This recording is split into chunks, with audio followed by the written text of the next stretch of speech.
Milanisti, bonsoir et bon retour sur notre chaîne Fala Milanista. N'hésitez pas à mettre vos petits commentaires, petits likes comme d'habitude, abonnez-vous, ça me fait toujours aussi plaisir et surtout les commentaires que je réponds avec grand plaisir à chaque fois. Troisième petit contenu du jour aujourd'hui, beaucoup de nouvelles à donner, j'ai eu le temps aussi de les faire, je vous avoue, donc c'est avec grand plaisir que je les fais. Alors, comment vous vivez la venue du derby ce week-end? Pour ma part, moins de stress que d'habitude parce que voilà, on est quand même à 10 points, restons honnêtes. Si on perd ce match ce week-end, ce derby, ça voudra dire une croix totale sur le rêve Scudetto. Si par contre on arrive à prendre les 3 points contre l'Inter dimanche, il faudra quand même du miracle pour y arriver, mais ça mettra une petite pression en plus à l'Inter. Et qui sait, comme on dit toujours, tant que la mathématique ne condamne pas, on doit toujours y croire. Alors, pour ce qui est du derby, mais les messieurs Cardinal et Furlani se frottent les mains, tous les deux, étant donné que le record de 2019, le derby entre le Milan et l'Inter avait rapporté 5 millions 9. On sera au-dessus de la barre des 6 millions, ce qui sera le record en Serie A apparemment.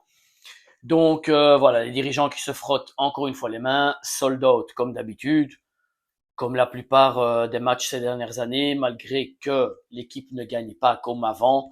Donc c'est ça que je veux faire comprendre à cette propriété, c'est regarder que même si les résultats ne sont pas identiques aux belles années qu'on a connues, les années Berlusconi, etc., les supporters sont toujours là, on a des supporters phénoménaux, c'est quelque chose d'incroyable, on est toujours là dans le bien comme dans le mal, et pourtant, ces dernières années, je pense qu'on peut dire clairement et nettement qu'on en a mangé de la merde, comme on dirait, avec tout ce qui s'est passé au niveau de propriétaires, etc. Donc voilà. Pour ce qui est du derby. Chapitre André, apparemment, et à mon avis sûrement, de ce qui se dit, le transfert devrait sauter parce que le club, le Corinthians, a demandé plus d'argent, comme je vous avais dit déjà ce matin. Et pour moi, ce n'est pas une mauvaise chose, je suis content parce que des échos qu'il y avait eu de journalistes ou des agents ou médias, ben, ce n'était pas un joueur vraiment qui aurait fait faire le saut de qualité directement au bilan, c'était un joueur qu'il fallait attendre, joueur moyen, et qu'il aurait fallu payer quand même entre 17 ou 22, 24 millions comme demandait le Corinthians. Et c'était une affaire qu'avait menée Furlani avec Moncada dans le dos de Tarek Alegre avec l'aide de Bouzardo, je le répète, un agent qui est proche de Furlani et de Moncada. Et on se rend compte un petit peu que est-ce qu'il y aurait peut-être quelqu'un vraiment, comme on l'a dit pour Mateta dans la société, peut-être Calvel, la nouvelle entrée qui est venue que Redbird, que Cardinal a voulu fortement, qui vient de l'ATP, du tennis, et je rappelle c'était lui qui avait amené le fond pif dans le circuit. Est-ce que ça serait lui? Parce que déjà pour Mateta, ben, c'était pratiquement fait, puis il y a eu la blessure, mais il y a quelqu'un qui a mis un stop au moment de la transaction parce que c'était 35 millions, ce qui voulait dire ne plus mettre ce budget-là pour un joueur qu'Allegri voulait, parce que Mateta ne le voulait pas. Le renouvellement de Maignan, Furlani ne le voulait pas. Il a essayé de faire de tout et plus encore pour, euh, pour énerver l'entourage, même le joueur, en voulant donner moins de salaire, en ayant remangé ses paroles, son accord qu'il avait donné pour 5 millions d'euros net par saison et dont Maignan était d'accord.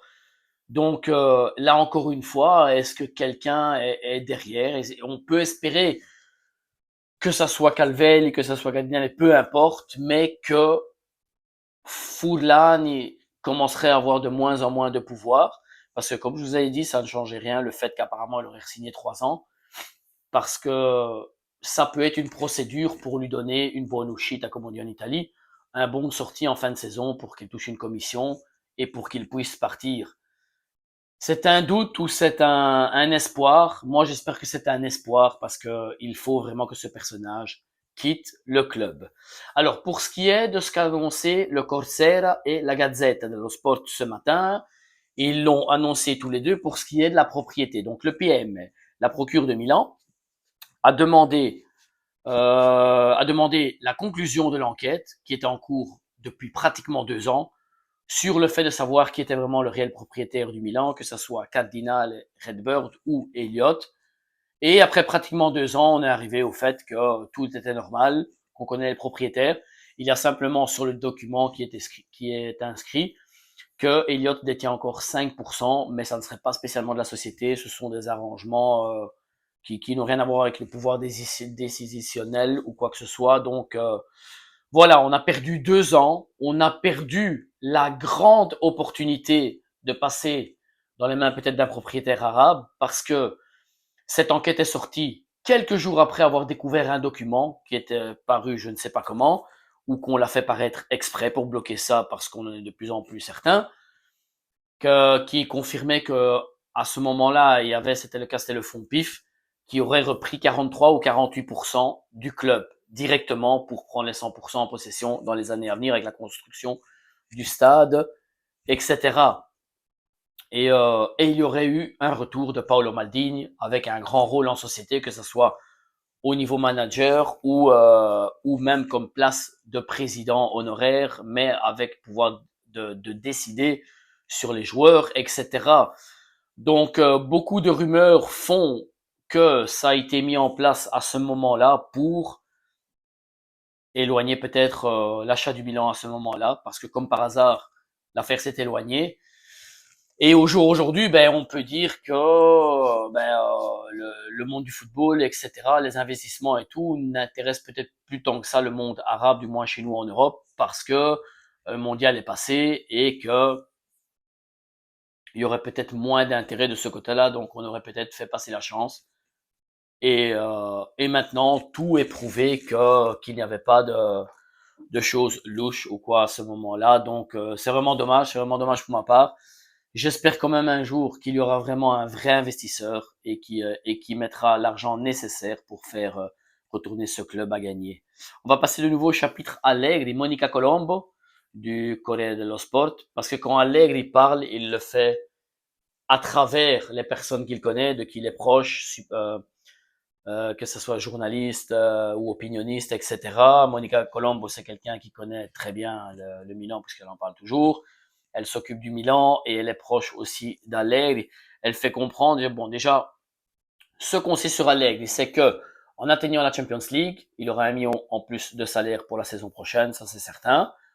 Lui, il veut rester, il veut continuer ce projet au Milan où il était très heureux de revenir malgré les sirènes qu'on parle ces derniers jours du Real, etc. Allegri n'a jamais voulu aller à l'étranger. Lui se trouve, lui, il est chez lui en Italie, il a tout ce qu'il a besoin ici, ses affaires à lui. Donc voilà. Mais même s'il ne le fait pas savoir médiatiquement, s'il ne le dit pas devant les journalistes, devant les caméras, en conférence de presse, il demandera, bureau fermé, de discuter avec les dirigeants parce qu'Allegri va avoir son mot à dire, beaucoup plus que ce qu'il ne l'a maintenant, et il voudrait qu'on l'écoute. Il n'a pas apprécié que le mercato a été fait derrière son dos, derrière celui de Tare, qu'on a essayé de prendre des joueurs sans son avis. Mateta, André, qui a été l'opéra de Furlan et de Moncada, avec leur ami Bouzardo. Et ça, il veut mettre les choses au point, parce que si le Milan retourne en Champions League, il faudra élargir le noyau, déjà, premièrement, et deuxièmement, il veut des joueurs aussi d'expérience. Et ça, c'est très important. Je vous ai parlé ce matin des joueurs d'expérience qu'on pourrait aller prendre, des paramètres zéro, des joueurs gratuits en fin de saison.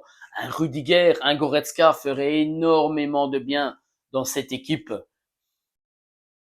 Et pour ce qui est de l'attaquant, je vais terminer pour ça. Alleg lui demande un numéro 9, qui connaît déjà la Serie A, qui serait déjà prêt, qui ne doivent pas attendre un temps d'adaptation, ce qui va permettre d'être directement dans ce moule du club, du Milan et avec les idées d'Allegri. Et les deux noms sont toujours les mêmes, sur les noms de Vlahovic et de Moiskin, même si Vlahovic est sur le point de renouveler à la Juve de ce qui se dit. Mais bon, tant que ce n'est pas fait, ça reste un nom qui est toujours d'actualité. Allegri qui serait fort aussi sur Moiskin parce qu'il le connaît, il a travaillé avec aussi et il a les qualités qu'il demande aussi.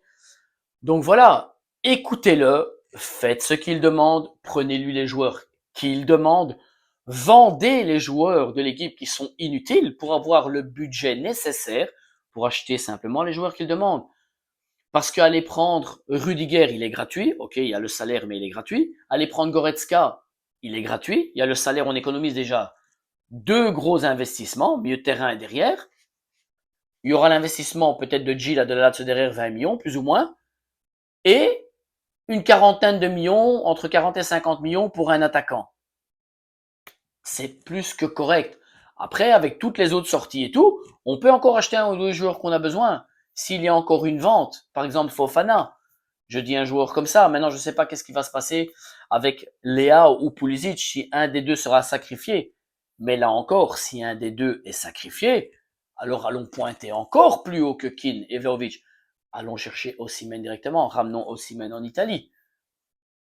Il y a moyen de raisonner correctement. Le budget est là. Il faut simplement utiliser la tête. Mais surtout, faites travailler les gens compétents, c'est-à-dire allegri et tare. Après, la société, les dirigeants, l'administrateur délégué a le droit de dire, OK, on peut dépenser ce budget ou pas. Mais ne vous mettez pas dans les histoires d'essayer de transférer des joueurs dans le dos de ceux qui doivent le faire ou de dépenser de l'argent pour rien du tout. Voilà, chers amis, j'espère que ce troisième contenu de la journée vous a plu aussi. Petit like, commentaire surtout, dites-moi tout ce que vous en pensez sur la société, sur le mercato, les joueurs que j'ai cités, sur le fait qu'Allegri veut quand même rester, mais qu'il veuille mettre ses conditions, et sur le derby, bien entendu, de ce week-end. Petit like, commentaire, abonnez-vous, c'est totalement gratuit, et sempre forza. Bonne soirée, chers amis.